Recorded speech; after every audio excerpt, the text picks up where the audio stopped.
7 जुलाई को पीएम मोदी का यूपी दौरा प्रस्तावित है। सबसे पहले पीएम मोदी गोरखपुर जाएंगे। गोरखपुर में पीएम मोदी गीता प्रेस के शताब्दी समारोह में शामिल होंगे। इसके बाद PM Modi Gorakhpur railway station पहुंचेंगे, जहां से 3 वंदे भारत ट्रेन को हरी झंडी दिखाएंगे। इस दौरान पीएम मोदी रेलवे स्टेशन के पुनर्निर्माण की आधारशिला भी रखने वाले हैं और फिर अपने संसदीय क्षेत्र वाराणसी के लिए रवाना हो जाएंगे। वाराणसी में प्रधानमंत्री नरेंद्र मोदी कई विकास परियोजनाओं का उद्घाटन और शिलान्यास करने वाले हैं, जिसमें मणिकर्णिका घाट के नवीनीकरण और हरीश्वर चंद घाट के नवीनीकरण का शिलान्यास होना है।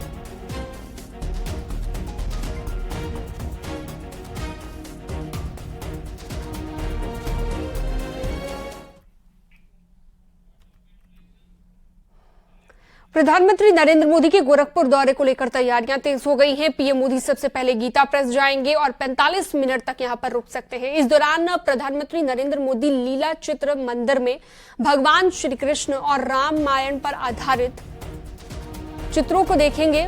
मंच पर प्रधानमंत्री का स्वागत होगा और वहीं पर पीएम मोदी शिव महापुराण की एक किताब का विमोचन करने वाले हैं।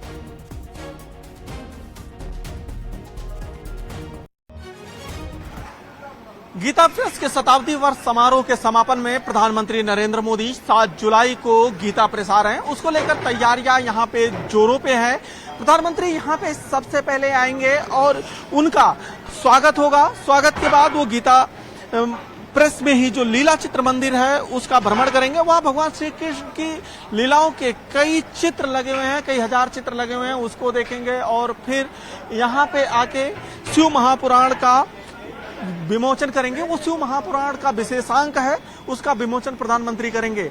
100 सालों के इतिहास में ऐसा पहली बार हो रहा है गीता प्रेस के कोई प्रधानमंत्री यहाँ पे आ रहा है और गीता प्रेस इस दिन को ऐतिहासिक बनाने में जुटा हुआ है। अखिलेश पांडे के साथ रामगोपाल द्विवेदी, न्यूज 18 गोरखपुर।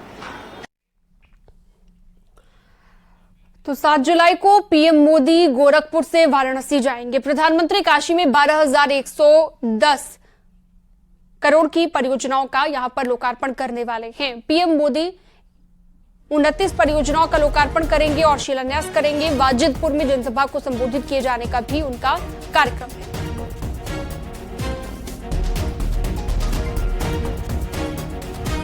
तो पीएम मोदी का काशी दौरा और ये 7 जुलाई को प्रस्तावित है। इससे पहले काशी दौरे से पहले वो 7 जुलाई को ही गोरखपुर भी जाएंगे और उसके बाद काशी पहुंचेंगे। काशी में 19 परियोजनाओं का लोकार्पण प्रधानमंत्री की ओर से किया जाएगा। काफी महत्वपूर्ण प्रधानमंत्री के इस दौरे को माना जा रहा है। आने वाले चुनावों के लिहाज से अपने संसदीय क्षेत्र वाराणसी में पहुंचेंगे।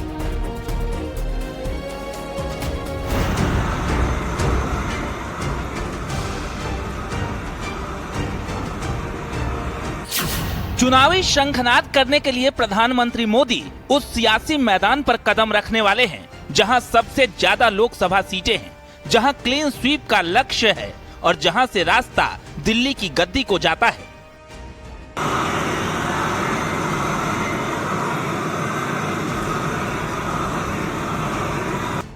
प्रधानमंत्री मोदी 7 जुलाई को वाराणसी दौरे पर रहेंगे, जिसके पहले सीएम योगी ने तैयारियों का जायजा लिया, साथ ही काशी विश्वनाथ मंदिर में पूजा अर्चना भी की।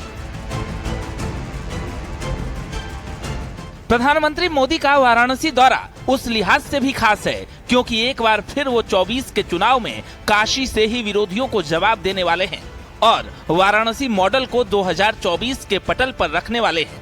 और इसी को देखते हुए पीएम मोदी के दौरे से पहले तैयारियों को फाइनल टच दिया जा रहा है। प्रधानमंत्री नरेंद्र मोदी 7 और 8 जुलाई को 2 दिवसीय दौरे पर वाराणसी पहुंच रहे हैं। इससे पहले मुख्यमंत्री योगी आदित्यनाथ आज काशी पहुंचे हैं और प्रधानमंत्री नरेंद्र मोदी के दौरे से जुड़ी हुई तैयारियों को जांच रहे हैं, परख रहे हैं। इस वक्त मुख्यमंत्री योगी आदित्यनाथ वाजिदपुर के उस जनसभा स्थल पर हैं जहां प्रधानमंत्री नरेंद्र मोदी की जनसभा प्रस्तावित है। तो जनसभा स्थल में कहां आके जनता बैठेगी, क्या सीट अरेंजमेंट रहेगा, कहां से एंट्री एग्जिट पॉइंट्स होगा, ये तमाम सारे जो बातें हैं प्रधानमंत्री नरेंद्र मोदी के दौरे से पहले मुख्यमंत्री योगी आदित्यनाथ ने यहां पर देखा है। दरअसल वाराणसी के वाजिदपुर में पीएम जनसभा को संबोधित करेंगे। इस जनसभा में 50,000 से ज्यादा कार्यकर्ता शामिल होंगे, जबकि इसी जनसभा स्थल से पीएम मोदी काशी को 12,000 करोड़ से ज्यादा की सौगात देंगे। जनसभा के अलावा प्रधानमंत्री नरेंद्र मोदी काशी में प्रबुद्ध जनों के साथ बैठक भी करेंगे और बीजेपी कार्यकर्ताओं के संग पीएम टिफिन बैठक में चुनावी मंत्र भी देंगे। वाराणसी में पीएम के प्रस्तावित कार्यक्रम के मद्देनजर स्पेशल 51 टीम बनाई गई है। इन टीमों को विभिन्न जगहों पर जिम्मेदारी दी जाएगी। इसके अलावा पीएम मोदी जब वाराणसी आएंगे तो जगह जगह बीजेपी कार्यकर्ता उनका स्वागत करते दिखेंगे। यानी 24 में विपक्षी एकजुटता को चुनौती देने के लिए प्रधानमंत्री मोदी काशी में शक्ति प्रदर्शन करने वाले हैं, जिसकी पूरी तैयारी कर ली गई है। पीएम मोदी के दौरे से बीजेपी पूर्वांचल साधने की तैयारी में है। लोकसभा की 13 सीटों पर खास नजर है।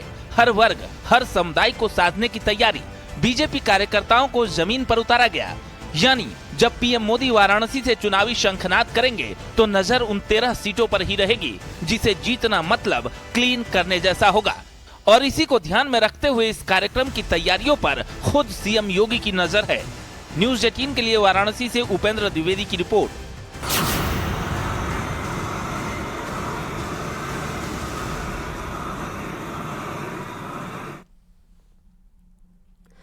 यूपी सरकार की ओर से बच्चों को भिक्षावृत्ति से मुक्त कराने के लिए अभियान चलाया जा रहा है और इसी अभियान के तहत लखनऊ में भिक्षावृत्ति से मुक्त करवाए गए 101 बच्चों का स्कूल में दाखिला करवाया गया। सीएम योगी आदित्यनाथ ने आज इन सभी बच्चों को मुख्यमंत्री बाल सेवा योजना का लाभ दिया। इन बच्चों को प्रमाण पत्र और स्कूल की पढ़ाई से जुड़ी किट दी गई।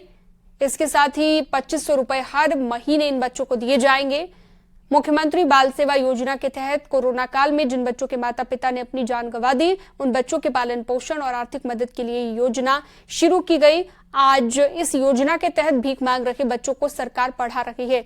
इस मौके पर सीएम योगी ने कहा कि ये बच्चे देश का भविष्य हैं। सरकार बच्चों के बेहतर भविष्य के लिए लगातार काम कर रही है।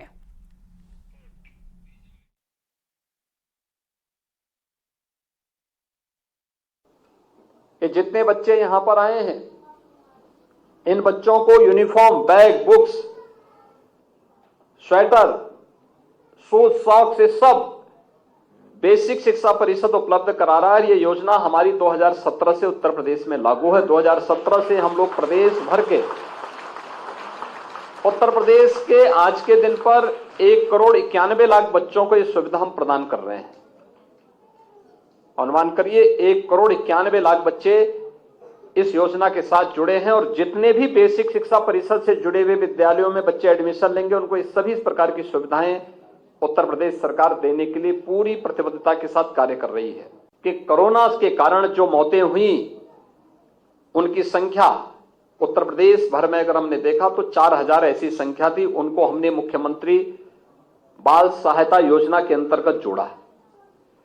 लेकिन अन्य बीमारियों से भी, उससे पहले या बाद में भी, कोरोना से नहीं लेकिन अन्य बीमारियों से जो मौतें हुई थी, वे बच्चे बच जा रहे थे। तो उनके लिए भी हम लोगों ने एक व्यवस्था बनाई, मुख्यमंत्री बाल सेवा योजना सामान्य के रूप में, जिसमें 2,500 रुपए उन बच्चों को हम लोग 18 वर्ष तक उनके भरण पोषण के लिए शासन के द्वारा उपलब्ध कराते हैं और समय समय पर महंगाई बढ़ने के साथ वह राशि भी बढ़ती जाएगी।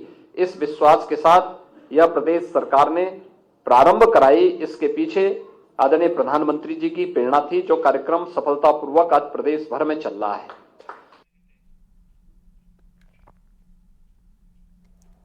समाजवादी पार्टी में तोड़फोड़ और चाचा शिवपाल के बीजेपी में जाने के दावों पर अब संग्राम छिड़ गया है। शिवपाल यादव और ओपी राजभर आमने सामने हैं। जुबानी जंग अब चैलेंज में बदल चुकी है। आदरणीय स्वर्गीय मुलायम सिंह यादव जी जब जिंदा थे तो उनकी नज़रों के सामने इनको धक्का देके भगाया गया था और ये कहा गया था कि आपको यहाँ कोई जगह नहीं है। और जितना जलील, जितना अपमानित, जितना इनको प्रताड़ित किया गया, जिनके यहाँ ये गए हैं अभी, उतना हमको लगता है राजनीति में किसी नेता के साथ जलील नहीं हुआ होगा। और एक दुकान खोलकर ये भी चला रहे थे, यही भी दुकान खोलकर ये आजमा रहे थे कि हमारे पास ताकत कितनी है। उसमें बहुत सारे लोगों को ये लेकर चलना चाह रहे थे। उस दुकान में जब लोग आने को तैयार नहीं थे तो फिर उसी जगह जहां जलील करके भगाए गए थे, फिर उसी जगह जाकर के शरणम गच्छामि कर लिए, हाथ जोड़ के खड़े हो गए कि अब हम, चाहे वो ताकत रहे चाहे न रहे हमारे पास, हमको अपने पास रख लो। तो वही हालत है। चाचा बड़े नेता हैं, एक जिम्मेदार नेता थे, लेकिन वो समय था नेताजी के समय का, वो समय खत्म हो गया। अब तो हमारे नेता माननीय ओम प्रकाश राजभर जी ताकतवर नेता हो गए, हैसियत वाले नेता हो गए। ये भी आजमाए थे 2017 और 19 में। कितना वोट पाए, उससे ज्यादा तो हमारे एक विधानसभा में वोट मिला जितना ये पूरे प्रदेश भर में लड़के वोट पाए। तो इनको भी अपनी ताकत का आकलन हो चुका है। इनकी क्षमता अब समाजवादी पार्टी में कुछ नहीं रह गई है। बिल्ली जब दूध पीते हुए जल जाती है तो माठा भी फूक फूक के पीती है, वही हाल इनके साथ हो गया है। अब चाचा को भी फूक फूक कर कदम रखा जा रहा है और इनका नेतृत्व ये खुद कर नहीं कर रहे हैं, वहां तो लोडर बन के काम कर रहे हैं, वहां मालिक अब श्री अखिलेश यादव जी हो गए। वो कह रहे हैं मैं जहूराबाद जाऊंगा एक ही बार और राजभर जी को दूसरी विधानसभा देखने। कौन मना कर रहा है इनको? अभी चले, लोकसभा 24 में चुनाव होगा, चल के देख ले, आजमा लेंगे। इनको भी पता चल जाएगा कि जहां मैनपुरी का सपना देखे थे घमंड चूर हो जाएगा। एटा, अटावा, सैफई, रामपुर जो भी सीट इनको आजमाना होगा, इस लोकसभा 24 में एक भी सीट सपा को नहीं जीतने दिया जाएगा। सपा सपा सपा, समाजवादी पार्टी समाप्त समाप्त समाप्त। उत्तर प्रदेश में इन सब के अहंकार, एक राजनीति का समय था जिस समय इनको लोग वजनदार मानते थे, अब इनको खुद लोग वजन नहीं मान। इनके दल के नेता क्या क्या कहा कि ये बीजेपी के बी टीम है। जब इनको बंगला मिला था, सिक्योरिटी मिली थी, तो हम थोड़ी ना कहे थे, चाचा के भतीजे ने कहा ये सब बीजेपी के बी टीम है। जब खुद है बीजेपी के बी टीम बन के काम कर चुके हैं तो वही अनुभव तो सबको बताएंगे ना।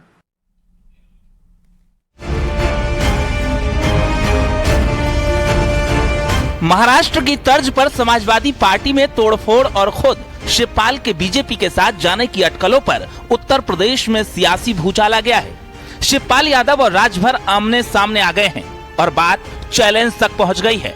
जहां शिवपाल यादव ने ओम प्रकाश राजभर को गाजीपुर में घेरने का दावा किया, तो राजभर भी चैलेंज एक्सेप्ट करते हुए समाजवादी पार्टी के राष्ट्रीय महासचिव को हिला देने वाला बयान दे डाला। उनको मैं अच्छी तरह आप सब लोग जानते हैं, वो हमेशा भाजपा के टच में तो हमेशा ही रहे हैं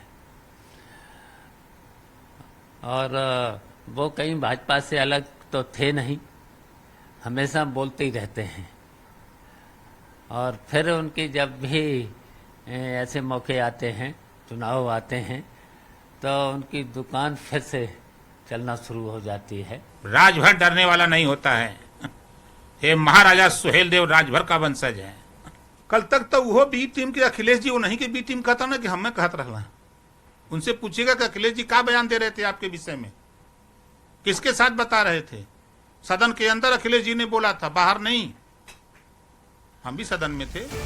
दोनों नेताओं के बीच जुबानी जंग उस वक्त शुरू हुई जब 24 के चुनावी मौसम में पतझड़ हो रही है और दावे वादों का बाजार गर्म है।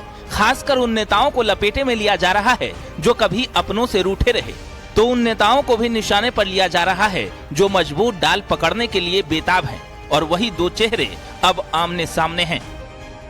उनको मैं अच्छी तरह आप सब लोग जानते हैं, वो हमेशा भाजपा के टच में तो हमेशा ही रहे हैं और वो कहीं भाजपा से अलग तो थे नहीं, हमेशा बोलते ही रहते हैं। और फिर उनकी जब भी ऐसे मौके आते हैं, चुनाव आते हैं, तो उनकी दुकान फिर से चलना शुरू हो जाती है। उनको जाना चाहिए, आजा चले जाते। अरे चुनाव 27 में होगा, 24 का तो लड़के देख लें। जीत लें गाजीपुर, जीत लें बलिया, जीत लें आजमगढ़, जीत लें लालगंज, जीत लें अम्बेडकर नगर, जीत लें उधर महाराजगंज है, बांस गांव है, गोरखपुर है, जीत लें बस्ती, संत कबीर नगर, ये सब जीत कहने लेते हैं। चले जाएं, छोड़ दें उधर सब लोग, जो परिवार के 7-8 लोग लड़ना चाहते हैं उधर लड़ा लें। पता चल जाएगा क्या हो रहा है। वो पूर्वांचल है, पश्चिमांचल नहीं है भैया मेरे।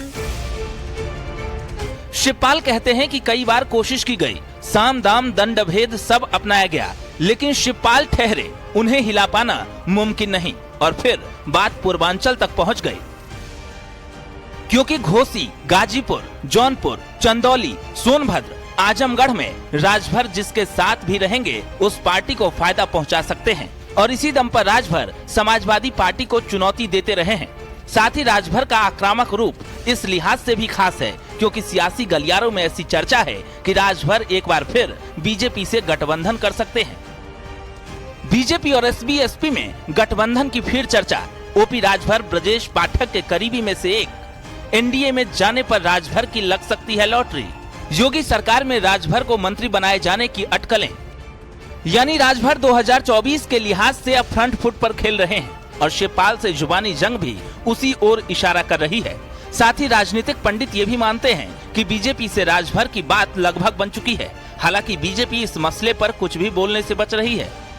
भारतीय जनता पार्टी अपने नेता नरेंद्र मोदी जी के नेतृत्व में इस समय शीर्ष पर है।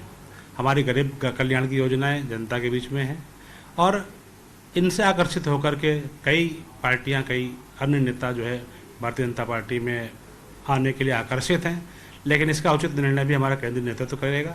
अभी ऐसी कोई सूचना हमारे पास नहीं है। तो क्या शिवपाल यादव और ओपी राजभर की लड़ाई दोनों दलों के लिए पूर्वांचल में चढ़ाई है, या फिर महाराष्ट्र में फूट और टूट की हवा उत्तर प्रदेश तक पहुंच चुकी है, जिसका ट्रेलर रिलीज हो चुका है? तो फिर पिक्चर कैसी होगी? न्यूज़ 18 के लिए लखनऊ से अलाउद्दीन अयूब की रिपोर्ट।